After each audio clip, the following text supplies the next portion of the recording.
Welcome everybody back to Friar Talk. Today, we're going to be having a very interesting episode, I think, just because, today's game, it was very positive for the Padres. They come out there, absolutely explode on offense, win it 10-0. But then you look at the previous three games, and I was not on the stream with Isaac and Chase after that Rays game, but as we know, it was a good spot to be in after that Rays game. The Padres had gone 7-3. They'd averaged a little over 5 runs per game. They had beat the Guardians, who they haven't been a good team this year, but they were really hot. And then they beat the Rays, another good team. They're going into San Francisco. You guys were talking about it. Oh, we need some Juan Soto power. That first game starts. You get the Juan Soto power. You get the 2 solo shots.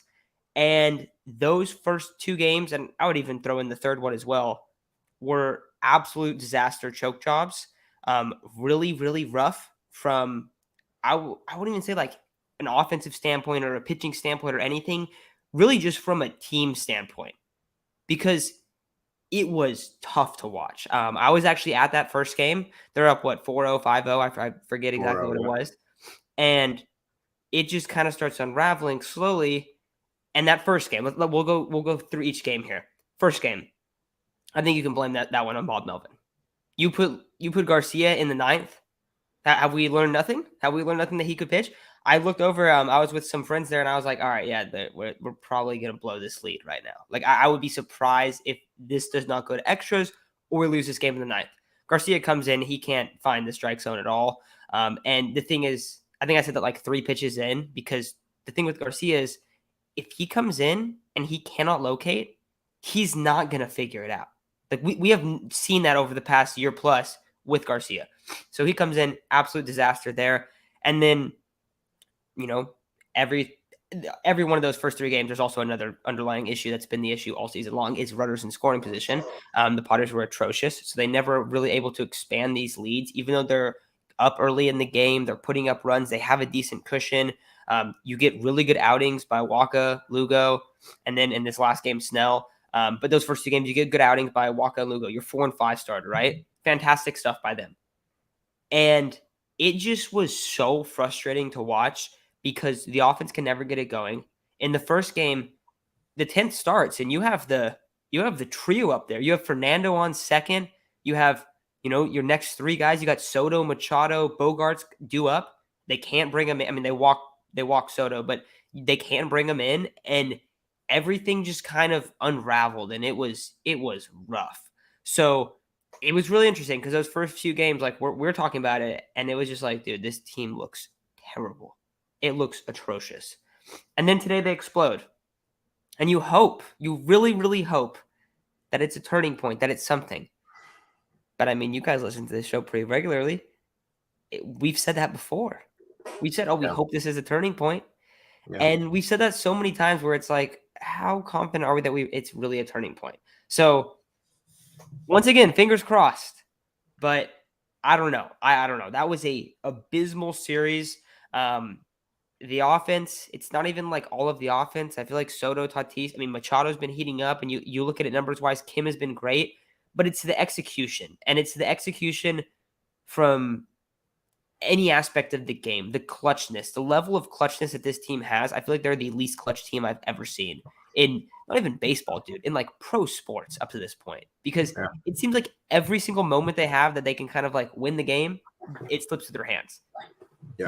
Their numbers aren't that bad. Like, their numbers, some of their numbers are bad, but like their stars are producing, they have guys doing well, but it's the clutch moments. It's the, Hader's going to come in and walk in the final guy. It's just something consistently goes wrong, and they lose 1-run games like no other baseball team that I've seen before. So I'm definitely still frustrated about it. Like it's rough.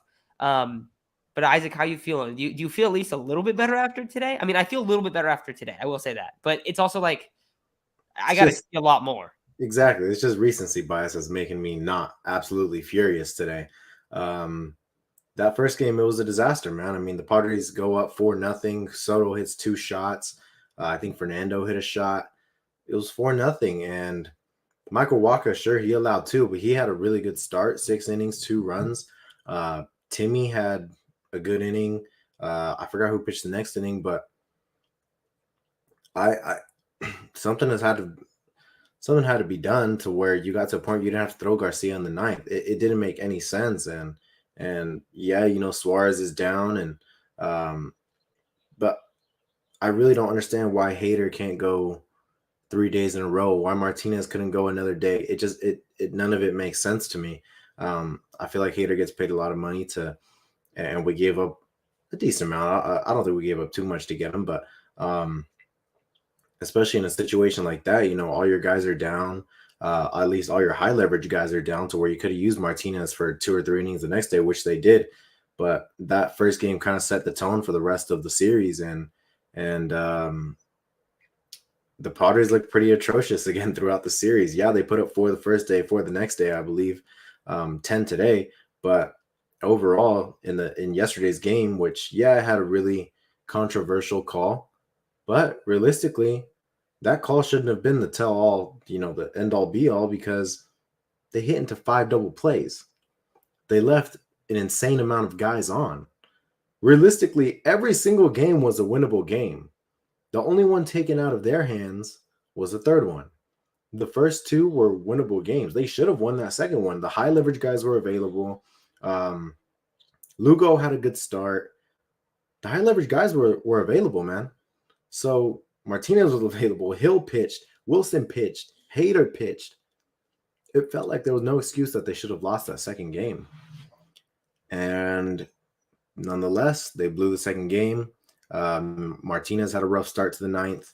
Hader ended up walking another guy and finished on a walk-off walk by Jock Peterson. Couldn't find the zone. Been seeing that a little more from Hader lately. He's been having a little bit of trouble finding the zone with his fastball. I think he'll fix it. But overall, man, really, really bad series with guys in scoring position. Execution was terrible. Approaches were terrible. 4 for 29. It's a recipe for disaster. And it was a huge series. It was arguably the biggest series of the year, where if you were able to take 3, you'd be maybe a game back, maybe 2 games back, maybe in that wild card spot, but you're not. You are now on the outside looking in, 5.5 games back before this Dodgers game, this next Dodger game. And now, instead of saying, hey, this Padres team is one of the hottest teams in baseball, now you're saying, hey, we might be looking at the Padres as sellers at the deadline because of this small stretch, where after, a week ago we were saying, oh, they just went 4-2 against the Guardians and the Rays, had a good homestand, first winning homestand since Mexico, which isn't really a homestand, but first winning homestand since Mexico. Things were looking up. And then you could definitely tell that Giants loss, that first one, kind of set the tone for what ended up being a Giants series W, 3-1. And will I say today was encouraging? I don't know. No, I would say no. I expect this offense to put up stuff like this, or games like this sometimes. But things kind of just imploded for the Padres, and I thought the pitching was good. I thought, some of these guys had some pretty good series. Fernando had a good series. Soto had a good series. But overall, they just couldn't come through in the biggest moments. No, and that's absolutely true. And I mean, we're looking at it, and I see people talking about like a lot of guys have just been down in terms of numbers and stuff. And today was a good game, yeah. But we've seen them kind of have these breakout games randomly. I'll even say like the offense hasn't been bad lately. Like the last month, they've averaged like 5 runs a game. Now the thing is that they have been so atrocious in specific spots where it's the difference of winning multiple games in a row. Have they won 3 games in a row one time this year? I can't remember them winning 3 games in a row, let alone 4. The Giants just won 10. No, they don't get win streaks because it's so up and down game to game. And basically everyone's numbers on the team are down. Ha-Seong Kim is having a pretty solid year, I guess. I mean, I don't know what he finished with last year. He's hitting 251, 719 OPS, but I mean, you tell me, is he one of the most confident guys you have in when there's guys on? He feels like he's the only guy. Feels like it, yeah. He's been pretty decent in those situations. I mean, there's definitely a guy we got to talk about. Oh yeah, oh yes. And before we get into him, I will say, tomorrow I'm gonna put a shorts video out on YouTube. So anyone listening on podcast, make sure you hop on YouTube, see it. kind of a deep dive into the stats and stuff. We'll give kind of a conversation breakdown right now. But the two additions, like the two big additions this year, are Xander Bogaerts and Matt Carpenter. And it could not be worse for Matt Carpenter. Matt Carpenter has been atrocious. But Xander Bogaerts has been one of the most disappointing signings since, dare I say, Eric Hosmer? Yes. Like seriously, like it's been that bad. And I'm gonna put a shorts video on just to like how like, hey, like these guys have been black holes for this team. So I'm gonna put a shorts video on that out. Also on Sunday evening, I'm thinking 5:00. I'll put a tweet out. I'll put something out on Twitter. We are gonna be doing a $50 gift card giveaway for Bubs at the Ballpark.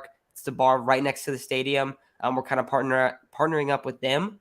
So we'll do that too. I'll put more information on that, but make sure you guys hop onto that because that'll be super fun as well. Especially people on podcasts that don't join the lives, maybe join those lives. So we'll be doing a few of those on Sundays, but next Sunday will be the first one. So $50 gift card. I mean, that's a good amount of drinks before the game. But going back to him, Isaac, you can start because you've been texting. I don't know if it's been on air ever, but Xander Bogaerts is getting to you, man.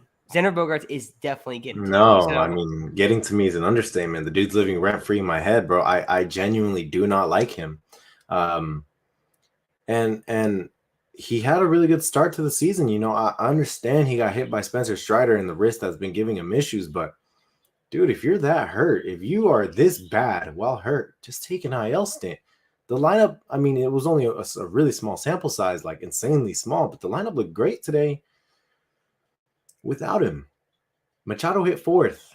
Machado hit a 3-run shot. Let's say Xander was up.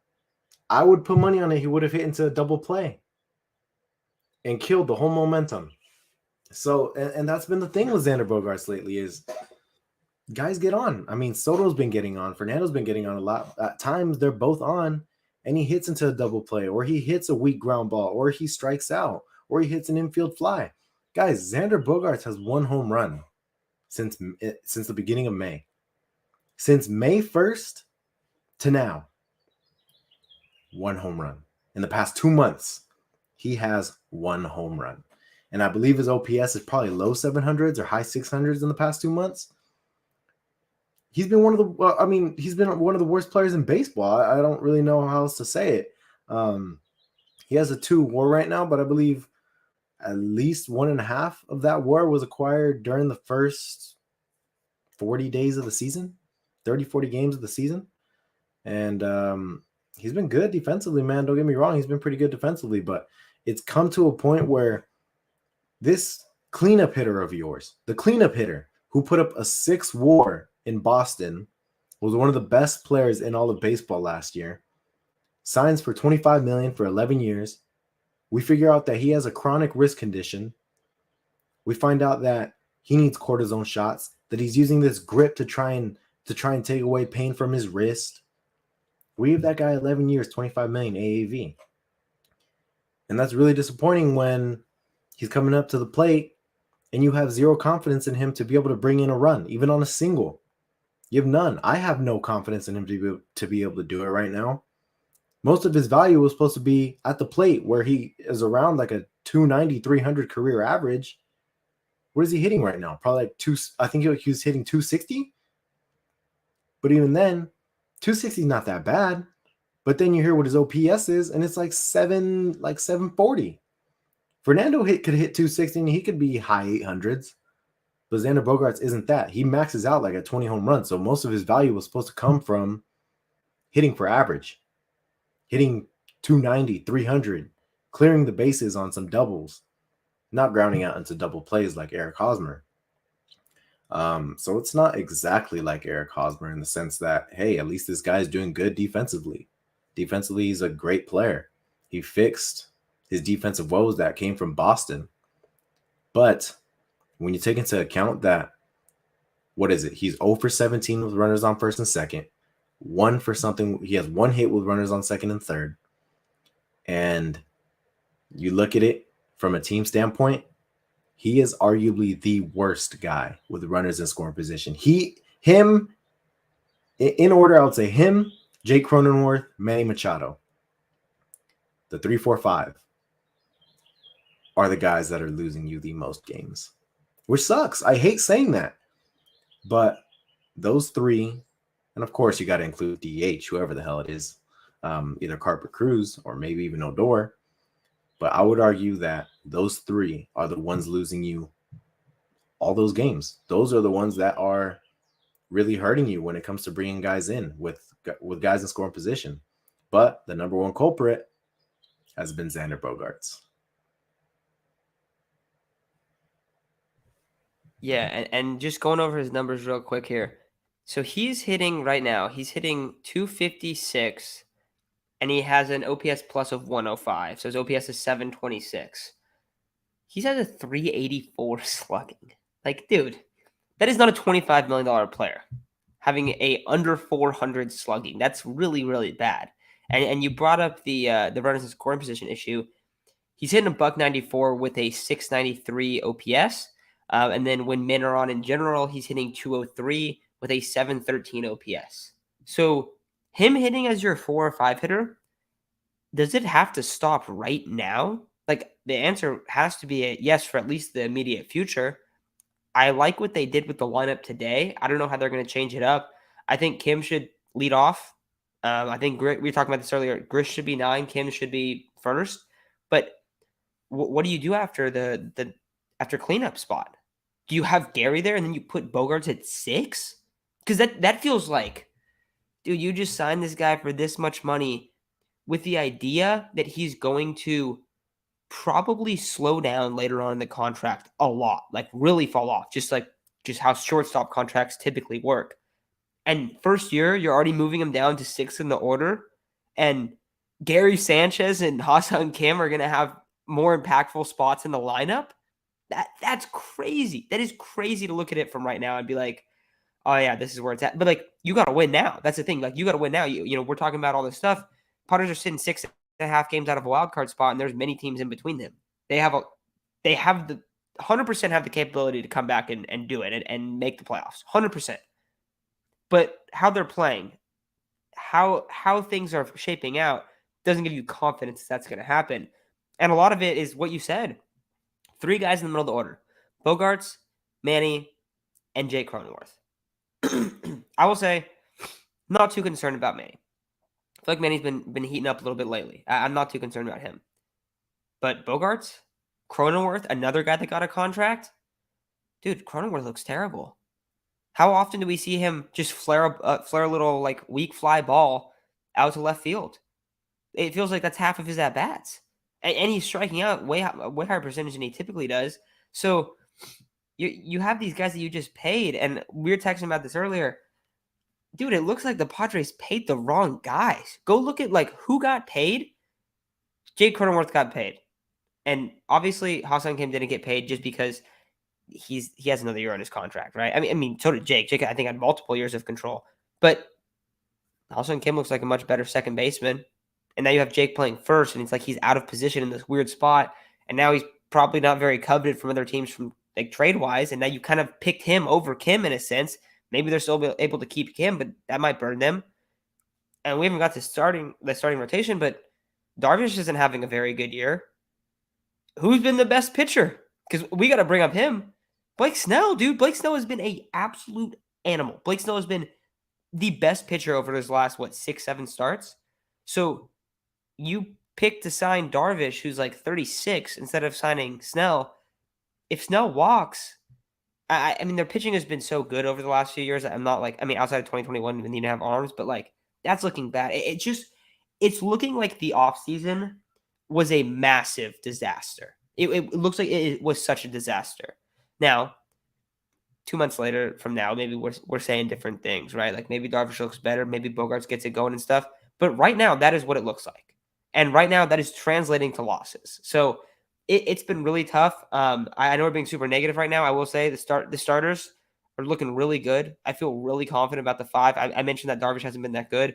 I think he's going to come back and be decent, high 3s, low 4 ERA guy, which isn't great, but he also consistently goes 6 or 7 every single night, which I think is a huge plus. And you still feel confident with him in big games. Musgrove, he's been solid. Blake Snell, I just said he's been like ridiculous. He has like a 0.5 ERA or like a 0.3 ERA in the last 6 starts. And I was like, he's like actually breaking records for like his stretch right now. Waka's been so much better than everyone's thought. Like, he sucked the first few starts, and since then he has turned it on and looks like an absolute steal of a signing. And then Lugo, if Lugo's healthy, that's the big if. He's been great. Like, that curveball is so dirty, and he's also just fun to watch too. That's the other thing about him. The starters look good. Morahone's back. I didn't watch him last night. I was on a flight. I didn't quite see him in that one, but you and Chase were texting that his stuff looked just filthy yesterday. So you have him, you have Suarez come back. Like, I'm fine with the bullpen. And the bullpen's also been great besides the first 2 games, but also, like, are we really going to blame just the bullpen when, like, you go, what was it, like 4 for like 27 or something with runners in scoring position? Like, yeah, we can blame the bullpen a little bit because you threw in Garcia, but let's talk about extending leads because that's been the problem all year long. So yeah, I mean, that's kind of where I'm feeling like right now. I see a lot of people talking about. We're talking before we hopped in about AJ Preller. I will say this: if the Padres are in a spot where they're like 10 games back or something, if it goes really bad and they're super far back, I don't want AJ Preller being the guy to man the trade deadline.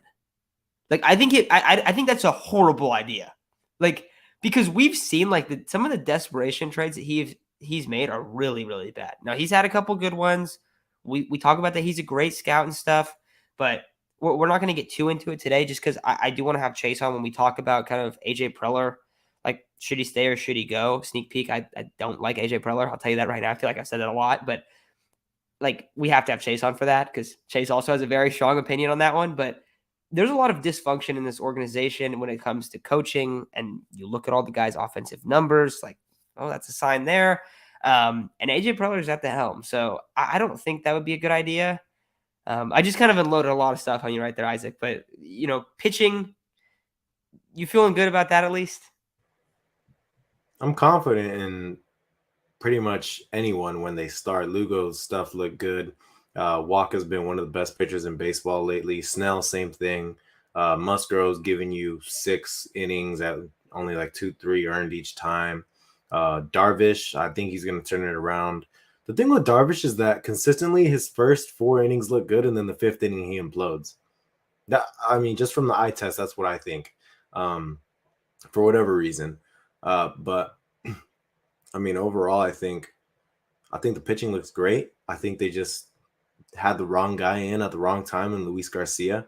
Morahone's stuff looked good. Hopefully, we get Suarez back soon, and we'll have a good pitching staff. But the thing is, the pitching staff has been good. The Padres have had one of the best bullpens in baseball. They've had one of the best rotations in baseball. It's not translating to wins because you got guys in the middle of your lineup that aren't producing. The guys that are supposed to be producing aren't producing when the guys are on. The big difference this series was that, look, I don't think the Giants looked that impressive. I will say that. I think they had some timely hitting, which was the biggest difference in the series. They had timely hitting, and you don't need to be that good of a team to have some timely hitting. You don't need to have the biggest guys in your lineup. The Padres last year, throughout the first half of the season, they had probably one of the worst lineups in baseball. They were bottom 15 in all the stats, but they were pretty good with guys in scoring position, and the pitching was doing the job. That was the recipe for the Giants. We put up 4 in the first few innings, then we went scoreless for the rest. And that's been a kind of a recurring thing for the Padres. We lost 2 bullpen games for the Giants. They had 2 bullpen games. We lost them both. In Walker's and Darvish's starts, that's 2 of your best guys. And we lost them both because we couldn't hit with runners in scoring position.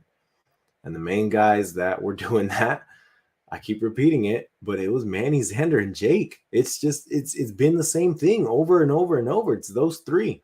And what sucks is Manny and Jake they're 2 of my favorite players. I love them, but it's tiresome. It's tiring to know that you don't have as much confidence in them as you did the previous years. The thing with Jake was like, yeah, his OPS wouldn't be, that crazy in the previous years, but he was good with guys on. He was pretty good. This year, it's a completely different story. It's just he's not able to get the ball out of the yard right now, it seems. And he looks significantly worse. I don't know what's going on with him. He looks significantly worse. Um, yeah, and I don't really know what else to say about the lineup. We know what's wrong. The Padres are now probably going to be out if the Giants win or if the Dodgers win their next game, either 5.5, 6 games back. They're 6 games back of the Giants now, or 6.5. The Marlins still look good, and they're going to get Jazz Chisholm back soon. And what you were talking about with AJ Preller, as far as being however many games back at the deadline. I mean, everyone's going to be talking about trades, and everyone's going to be talking about trading Blake Snell, Josh Hader, Juan Soto. Those are going to be 3 guys brought up at the deadline that I'm sure are going to get a lot of calls for this team. AJ Preller is going to have to answer a lot of phone calls regarding those 3. And that's kind of what sucks, is AJ might blow it up and then be gone the very next year. And it'll be all his fault. And when it comes to who to blame, I'll say I'm gonna blame the players first. I'm gonna go ahead and just keep repeating myself and saying Manny, Jake, Xander, Grisham, Carpenter, Cruz, Nola. They suck. They suck right now. I mean, there's no way to sugarcoat it. They suck. And when you look at guys, and I don't like playing the blame game, it is a team sport. I mean, it is the most individual team sport out there. But when you look at it from who to blame, it's those guys. It's those names I just brought up. Those guys are the ones to blame first and foremost, because the pitching has been good. I don't want to blame any of the pitchers, except for, I guess, Luis Garcia for 1 game. But I'm not going to blame any of the pitchers. It's been the guys that you paid to produce that aren't producing that are the ones to blame. Next up is going to be AJ Preller for not knowing or not doing extensive research regarding Xander Bogaerts' wrist.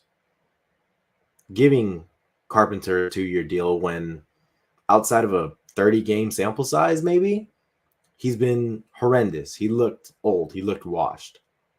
Same thing with Cruz. He looked washed. Let's see. Trent Grisham. I feel like we should have offloaded him, but we didn't. Jake Cronenworth. I don't even know what to say, but he's been trash. I mean, those are the guys you need to blame first. But as far as AJ Preller goes, then you look at, why are these guys bad this year? Why is there not some sort of hitting? I mean, why hasn't anything been done? Scouting development has been an issue for years now. Nothing has been done. What is going on inside the organization that we don't know about that's keeping the Padres from consistently being a good team, even with the names that are on board this year? What is going wrong? And why has it not been fixed? That goes to AJ Preller. And let me tell you guys, the last person to blame, and I hate that I even see his name get brought up when it comes to being laid off, is Bob Melvin.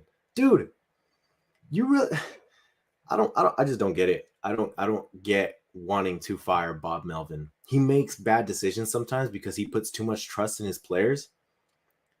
But if I was a player, I would want my manager to trust me like that too. Because if he doesn't trust me, if he doesn't give me the confidence to go up there and perform, why the hell am I going to want to be there? I'm not going to want to play for him.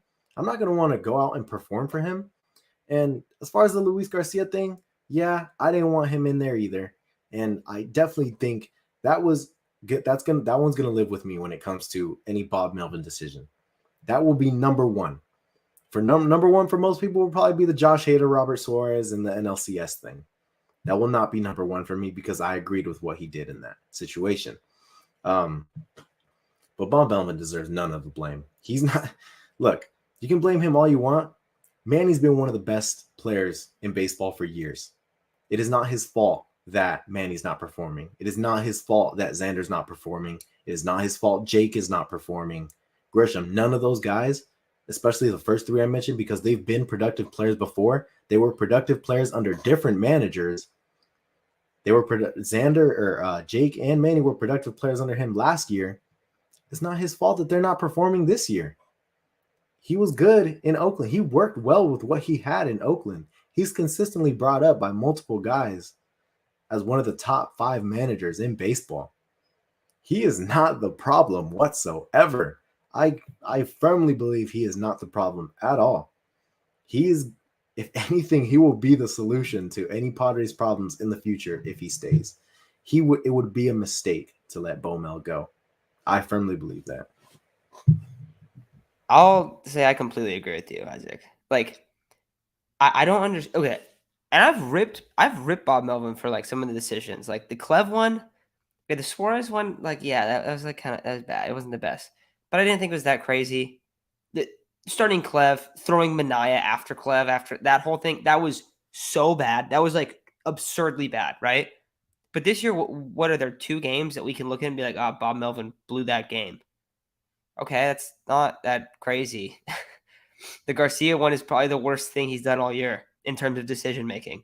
And I think that was stupid, but he was also short on arms. And it was like, and we've also seen Garcia's probably the only guy with experience there. So yeah, I think he has his flaws. I don't think he's a tier 1 manager or anything like that.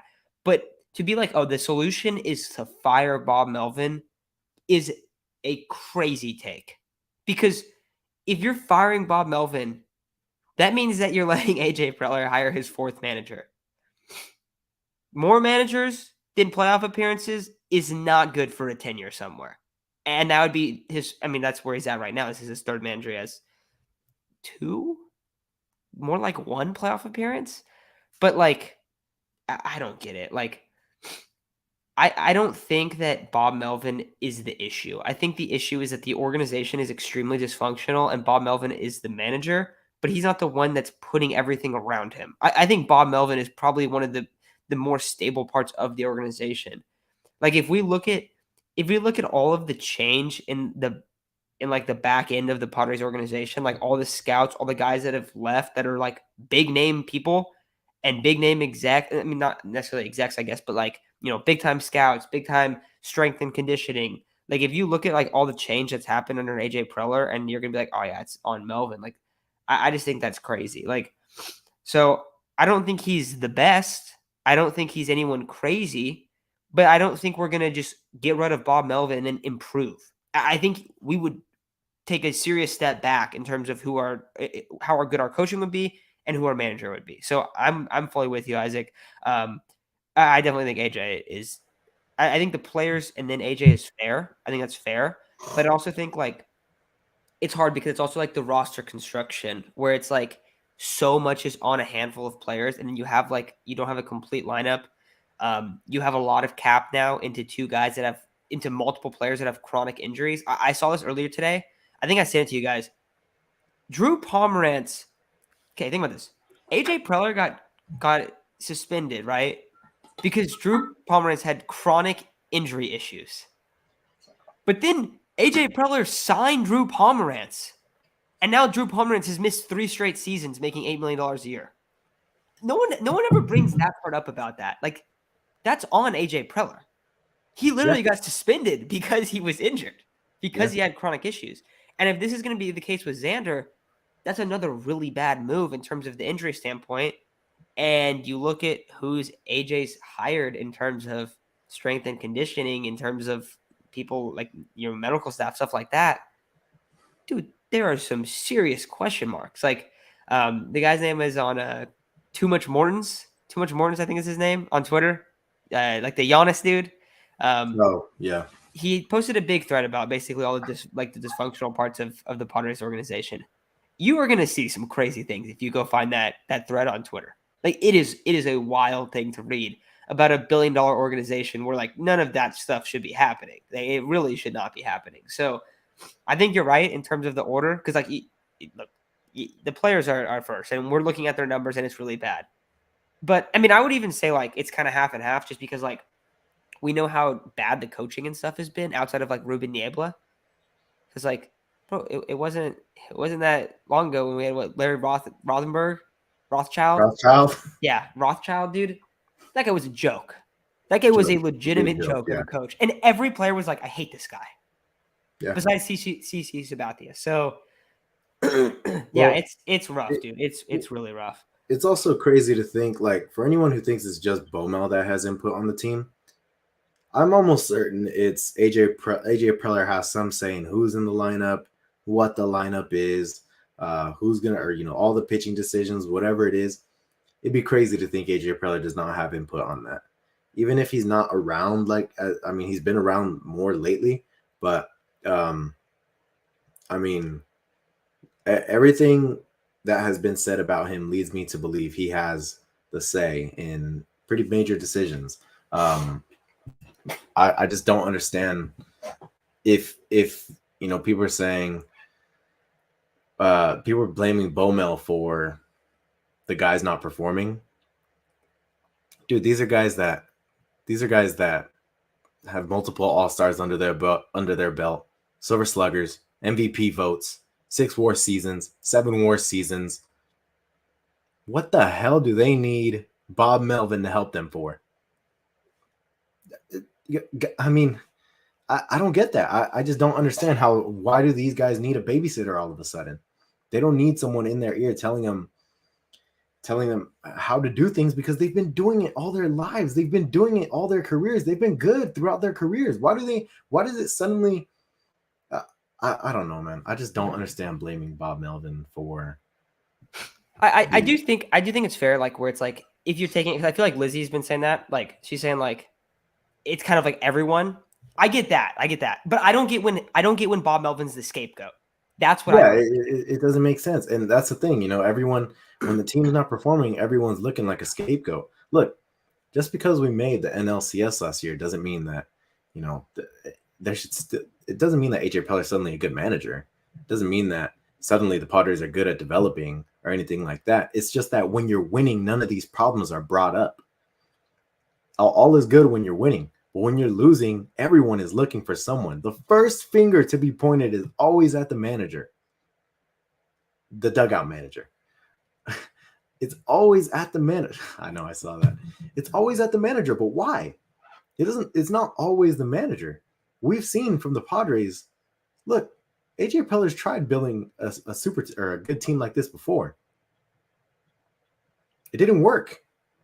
This is the second time doing it so far. I mean, yeah, we got to the NLCS last year, 89 wins, but we got there.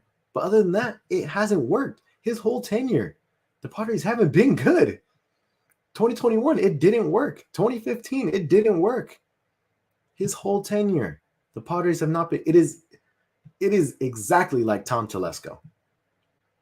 I want Tom Telesco fired, and I'm not gonna. I mean, if it feels exactly that way, then I think AJ Preller might need to be shown the door too.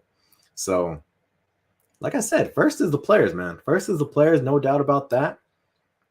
Last, and I don't really feel like it's even close, it's Bob Melvin. Also, I'll say the thing about Bob Melvin is that I do hear this too. I say this by Carlos. Bob Melvin like not motivating them and stuff. Dude, I feel like Bob Melvin gets me fired up sometimes, dude. Oh, I don't get that. Like, he gets like irate. He was so pissed about the call, the Gary Sanchez like interference, which we didn't really talk about too much. That was, I mean, you brought it up real quick. Like, that was an absolutely crazy call. That is the dumbest rule. And maybe, okay, we were talking about doing some like MLB segments in the future. I think maybe we should do like a rule change one. I think that'd be fun, because that's one that just, dude, that rule is just so bad. The way that it's like worded and stuff, it's so bad, and there's no consistency. And there's also like other cool rules that could be too. It makes sense. I mean, like the rules. I mean, just from a playing standpoint, I hated when they blocked the plate or second base or anything like that. I hated it. So I don't hate the rule. What I hate is that the guy was out by 40 feet. The rule is that if the runner's out by a certain distance, and it's not exactly 40 feet, don't quote me on that. It was just an exaggeration. If the runner is out by a certain distance, then it doesn't matter if the guy's blocking the plate. The runner was out, I would bet, by that certain distance. It wasn't even close. And that was the main thing that was brought up on Twitter by Manny, by Fernando, by Bomel. That was the main point, was that he was out by a certain amount of feet. The throw beat him by a long shot. So therefore, he should have just still been out. And I don't understand why that rule didn't come into play when it really should have, which it would have ended the inning, I believe. But really stupid. I mean, it's just that, like, I understand you're gonna have the. I mean, there's gonna be some mess, but this is the second time it's been messed up this week. It got messed up in another game too. So I don't understand having people in New York deciding calls when they don't know the rules. I mean, it's very evident that in the past 2 weeks, the guys in that New York office, whatever it is, do not know the rules.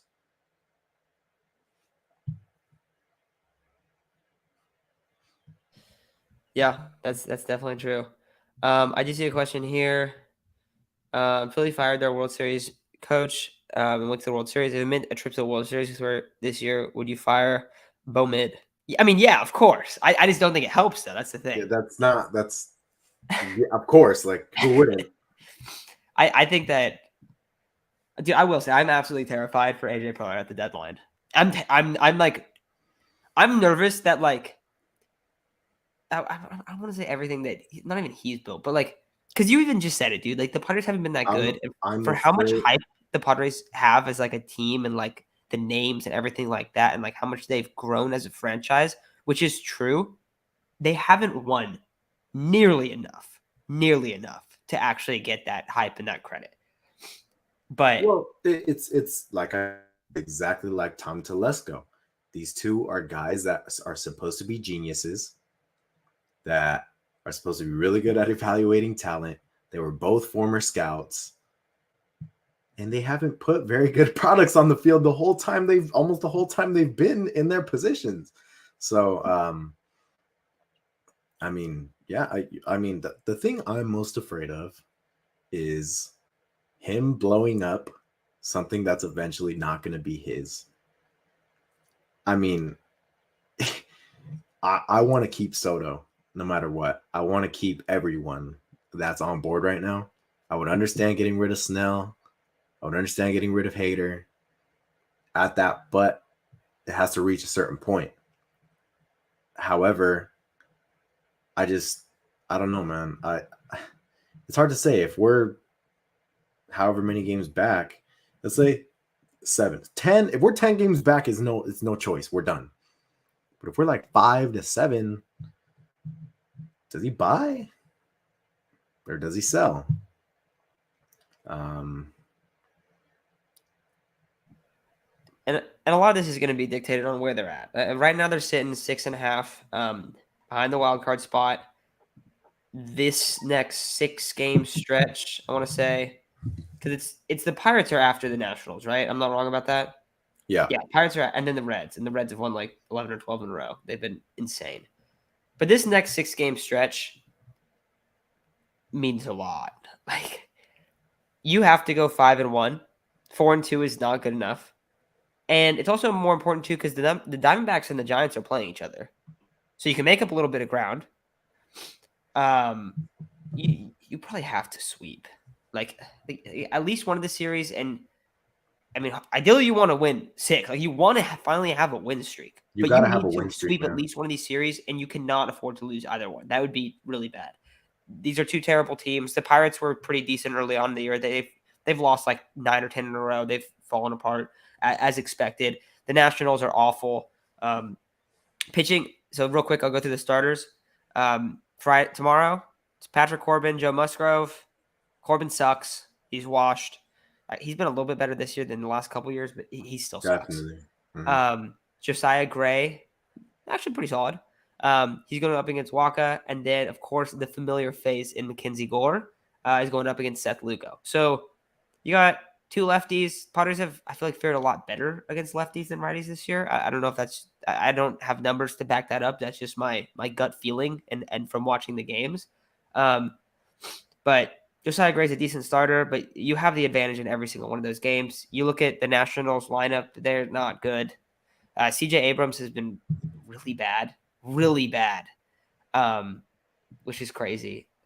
Also, we're talking about, real quick, just a quick side note, super quick. Talking about blowing stuff up. Dude, look at the package that the that the Nationals got for Soto. Two of the main pieces, you have basically like four pieces. Two of them are looking that good.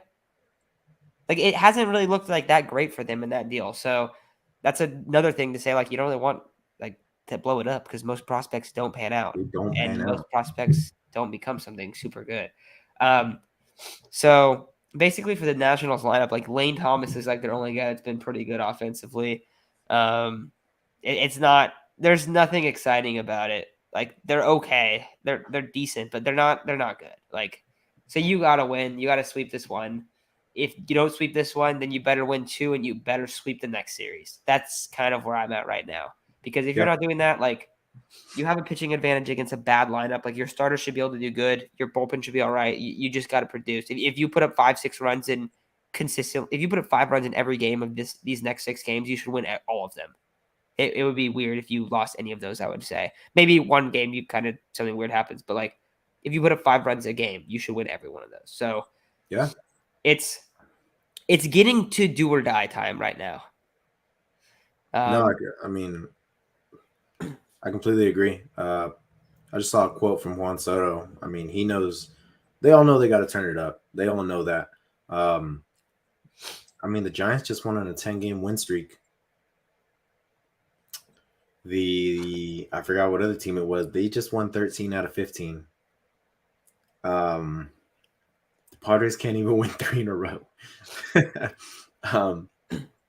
But now's the time where you need to see a 5, 6, 10 game win streak. I mean, the longest since the Padres have supposedly been good, which was 2021, which is where they were supposed to be good. The longest win streak they've had is 9. It'd be nice to have one of those right now. It'd be really nice to have one of those right now. But let's start with 5-1 in the next 6 against teams that you should handle pretty easily. 5-1 in the next 6. We need a streak where they go, oh, the Padres are 14-4 in their last 18, 15-5 in their last 20. 12-3, 11-4 in their last 15, something like that. Something's got to give. The Padres are 3 games back of 500 right now. I will not go into another game until they get to 500. You can quote me on. I will not go to another game until they are at 500. So I don't know. I feel like they have the team to do it, man. They showed today they can do it. I don't know what's stopping them. And I just saw someone say, "Are we overhyping Gary Sanchez?" Yeah, probably. But you know why? Because the guy behind him is horrible. Like I honestly could care less if Gary, goes 0 for 10 and then hits a home run, because Nola can go 0 for 10 and he will go like 0 for 15, 0 for 20, and then he'll hit a single. I don't want a single. I don't care about a single. Sorry, I got loud. But yeah, man. I mean, I don't. The only thing holding the Padres back right now is hitting with runners in scoring position. Timely hitting. That is the most important thing in baseball, I think. Timely hitting is the most important thing in baseball. You could have 3 hits in the game. If they're all after, let's say the 2 guys ahead of you got walked. Now it's runners on first and second. You just hit a double. You cleared the bases. 2-0. You did it again, 4-0. The other team had 8 hits, but they weren't really with guys on. You win the game. My whole thing is, I don't really care how many hits you get. I don't care what your batting average is. I don't care what your OPS is. That's all cool. That's all cool numbers. But my biggest thing as far as from a team standpoint, because when it comes to individual players, we're all going to look at their individual numbers. But when it comes to a team standpoint, I like to see the high numbers with guys in scoring position or guys on.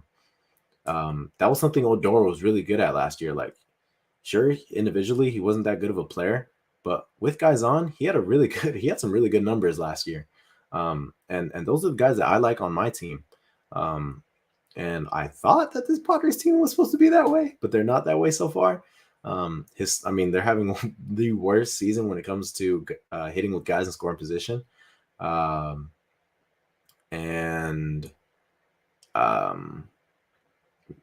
If they were even mediocre at it, or bad. It's like a 225 average. We're probably sitting at 500, a little over 500 right now, but we're not. They've been historically bad. And I said it before, I say it again, it all falls on that middle of the order that got paid. So the rest of the season rides on Manny, Xander, and Jake, I would say. They need to get hot. Fernando's fucking fantastic. Fernando's balling, bro. Fernando should probably finish top 5 in MVP voting. Juan Soto's cooled down a little bit, but he just had a really good series. He's starting to heat up again. But the rest of the season, it's going to ride on these guys getting hot. And we can't wait no more. You know, I feel like earlier in the season, us, other radio shows, other Padre podcasts, people that came on our show, people that came on other shows, everything was the same. It was, they're going to heat up, they're going to be fine. They can't be this bad run as a scoring position for much longer. They're going to figure it out. They're too good to not figure it out. It's June 22nd. We're saying the same thing. So, I mean, they got to do it now. It's no more waiting. No more waiting. They got to do it now. Yeah, and we're gonna have to do some mid-season report cards. And Isaac, I don't know what you're thinking, but I think there's gonna be a lot of F's and D's on that report card right now because that's in seven games, I think. Yeah, we're 75 games in. So that's in 7 games. Sorry, 6 games. But yeah, so it's been rough. We will have a shorts video out tomorrow for sure. I don't know if we'll have anything out Saturday. Make sure you guys hop on Sunday, though. We'll be doing the $50 gift card for Bubs at the ballpark. That is going to be really exciting. Happy that, we reached out to them and they're kind of doing this little partnership thing with us. We'll do a few of those on Sunday, but that's going to be the first one. So make sure to join there. I'll have that stream up, set up way beforehand, probably Saturday. I'll have it set up. So it'll be scheduled way in advance, but super pumped about that and really happy that they're going to be working with us in that regard. So we'll be doing that. I think that we might do a video. I'm hoping that we'll be able to do a video soon. If we can all get together, sometime soon on should the Padres let go of AJ Preller. We already talked about, me and you kind of gave our case today already, but to really break it down. And because a couple years ago, we went through all of AJ Preller's trades. And it was because we did it because we were AJ Preller is he's an amazing trader. He's a genius at trading. And then we broke it down. We're dude, he has so many horrible trades. You look around the league at how many guys are in the Padres organization that are absolute studs, and it's crazy. There's a lot of guys that were. And you're kind of looking dude, why is Ty France not on this team? Why is Emmanuel Clausen not on this team? There's just so many guys. So, but yeah, I think that's going to do it for today. So we'll see you all on Sunday. Make sure to tune in tomorrow, see the shorts vid on the Xander Bogaerts and Matt Carpenter signings, because that one's going to be maybe a little bit of an angry video. I feel like we got a little bit angry early on today, but we kind of chilled down after a little bit. Yeah, I think it would have been a lot different if we would have lost today too. I think the 10-0 win, yeah, we were going crazy last night in our group chat. We were livid. So that helps, but I don't think we're feeling very confident right now either. So yeah. All right, guys. We'll see you all soon. Hopefully this is, there's going to be a turnaround, but I feel like I've said that 500 times already this year. So I'm kind of tired of saying that. I feel like I've ended every single stream like that. So maybe this will be the last time I'll say that. How about that? All right, guys, have a good night. We'll see you all on Sunday.